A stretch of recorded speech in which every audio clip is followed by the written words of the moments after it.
যশোরে মাদক কারবারিদের পক্ষ নেওয়ার অভিযোগে বৈষম্য বিরোধী ছাত্র আন্দোলনের নেতা এসকে সুজনকে গণধোলাই দিয়েছে স্থানীয় জনতা। ঘটনাটি ঘটেছে যশোর শহরের গোপ সেন্ট্রাল রোডে। এ সময় স্থানীয়দের রোষানল থেকে তাকে উদ্ধার করেন বিএনপির খুলনা বিভাগীয় ভারপ্রাপ্ত সাংগঠনিক সম্পাদক অনিন্দু ইসলাম অমিত। পরে পুলিশ এসে পরিস্থিতি নিয়ন্ত্রণে আনে।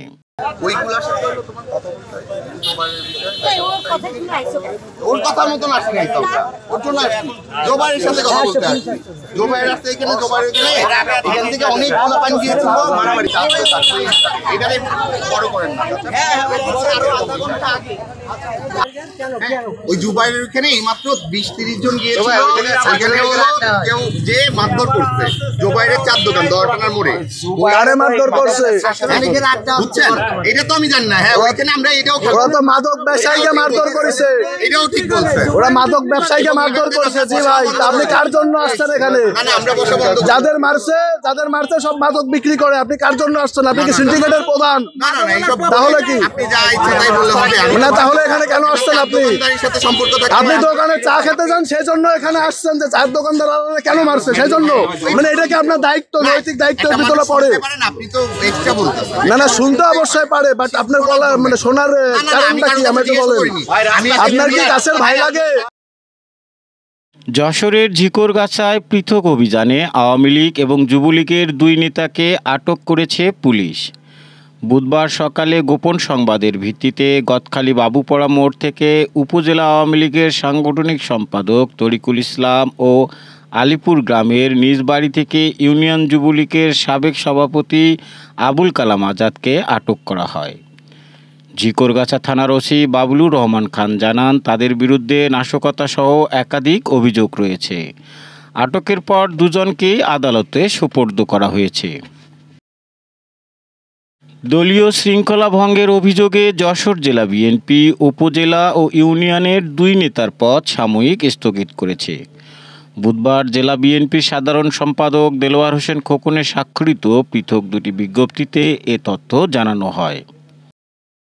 তাদের একজন শার্শা উপজেলার গোগা ইউনিয়ন বিএনপির সহসভাপতি আজিবুর রহমান বৈদ্য, একই দিনে আরেক প্রেস বিজ্ঞপ্তিতে সদর উপজেলার ইসালি ইউনিয়ন বিএনপির 1 নং ওয়ার্ডের সভাপতি মারুফ হোসেনের পদও সাময়িকভাবে স্থগিত করা হয়েছে।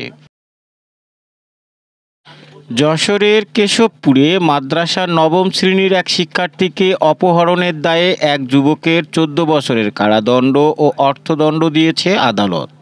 সাজাপ্রাপ্ত আসামি মতিউর রহমান মতি কেশবপুর উপজেলার লক্ষ্মীনাথকাটি মাঝেরপাড়া গ্রামের হাসেন আলীর ছেলে।